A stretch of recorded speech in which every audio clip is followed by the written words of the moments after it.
All right, the project for today is we are going to do a little extra wiring on the new Workbench setup. Now, you remember when I had Pug and I got to the point and I couldn't program Pug and I thought his decoder was shot because I'd get nothing but random numbers. Turns out I was totally wrong. There's nothing wrong with Pug's decoder at all, and you will see him in operation later. The problem was this. I think. I don't know yet, but fortunately, we have an oscilloscope that I don't know how to use to test this problem. But I know somebody, and I'm going to get that somebody over here to run the tests to confirm what I believe. Now, as you know, we use this programming track for both DCC and with our trusty Tech 2 for DC stuff. Not only that, we use it for testing, rolling stock and everything. And we run our locomotives through the switches to make sure that their trucks move freely and everything.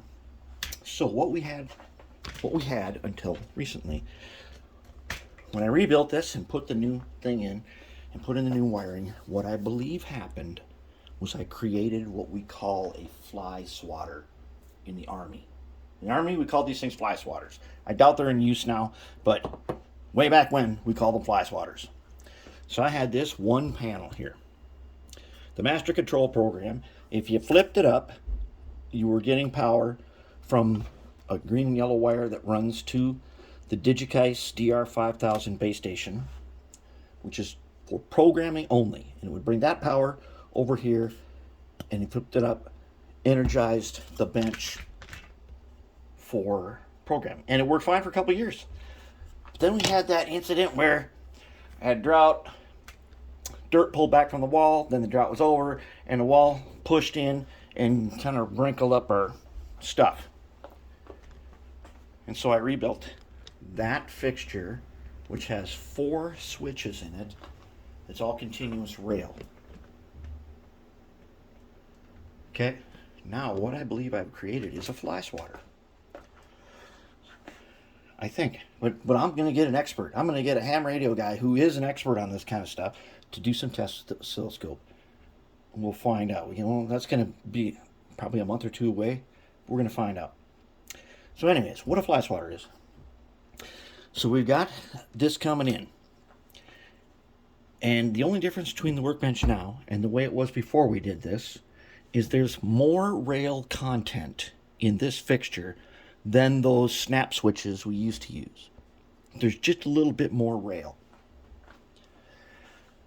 So think of the power coming in like water, and these are the pipes, and it fills up.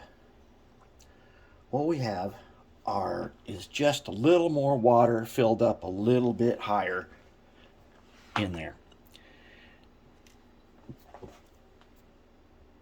It has a capacity for more water to fill up more. But we're not putting out more power. And we know for sure that because we used it for a couple years. 50 feet of wire and track definitely works for Digikeijs programming track. We have no problem. And even with this thing, the way it is, it still works in operations. No problem. So what we've made is this big old Flyswatter. And it kind of makes the pressure lower. It dilutes it a little bit. And maybe it even fluctuates a little bit too much. According to the manual, the fluctuation is 1 to 1.5 volts. Even though I measured it with my multimeter, I did not see any fluctuation in the power. I got the same reading every way and configuration I could try this. I tested that. Now remember, this used to work and programmed every locomotive fine. Then what I did was I unhooked it from its bus bar and put it over there on that track, and everything works. Pug's decoder was never scrambled. And any other decoder that I tried that I thought was scrambled wasn't. That tells me probably the pressure wasn't high enough. So what we're going to do now is we're going to put in a new master control. Okay? We're going to keep this guy and put him here. When he is switched down, we'll be on the Tech 2. DC, The whole workbench is isolated. Bridge 6 over there is an isolated. That's where the isolation, the block ends. You cross bridge 6, you're on the main layout.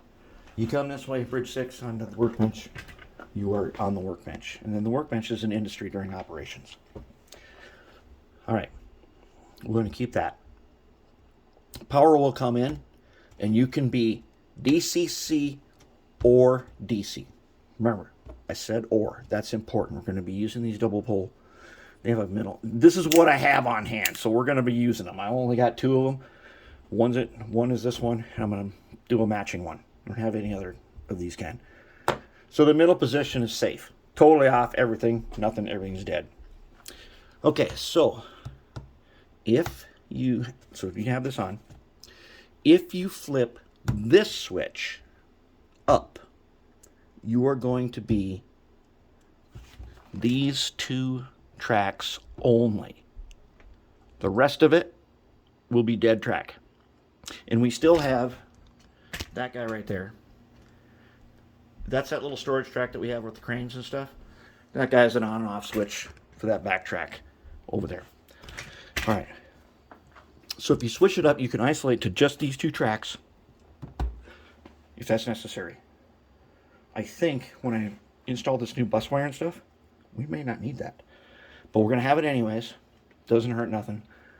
And it's easy to wire in. If you flip it down, the whole workbench is powered. That's the way we're going to do it. Okay, now let's talk about the switches. Let's talk about the logic. Let's say this green and yellow is the track power coming from the DR5000, the base station. The programming track power. It comes into the middle right here on this switch. When I pick DCC, so I've got, this is my power. When I pick DCC, the switch is opposite. So I'll put the DCC power is down here. So now I am selecting this. I can do it the other way.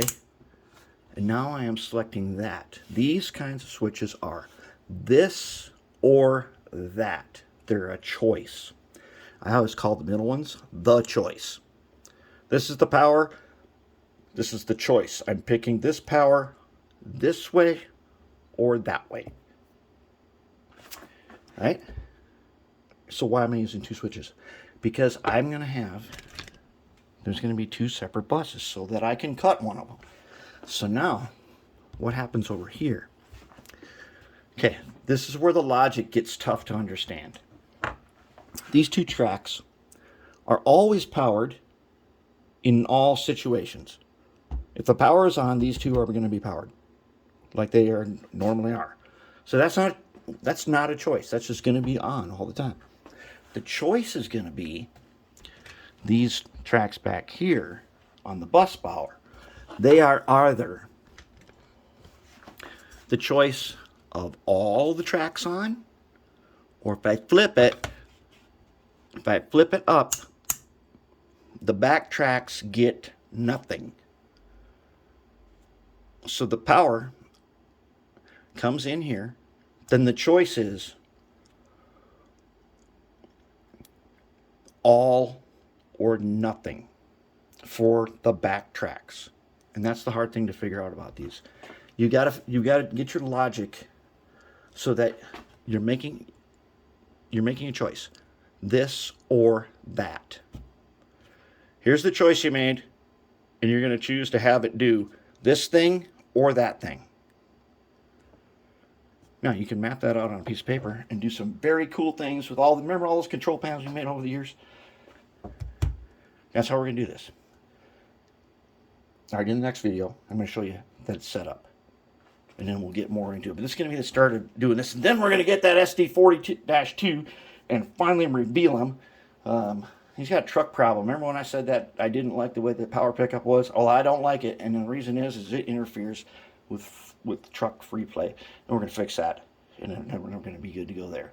But DPDT switches. Double pull, double throw, middle off. I have chosen this power, and I want it to do this, or I want it to do that. And that can be a choice, is nothing, to leave it blank. Leaving it blank cuts it. All right. Okay.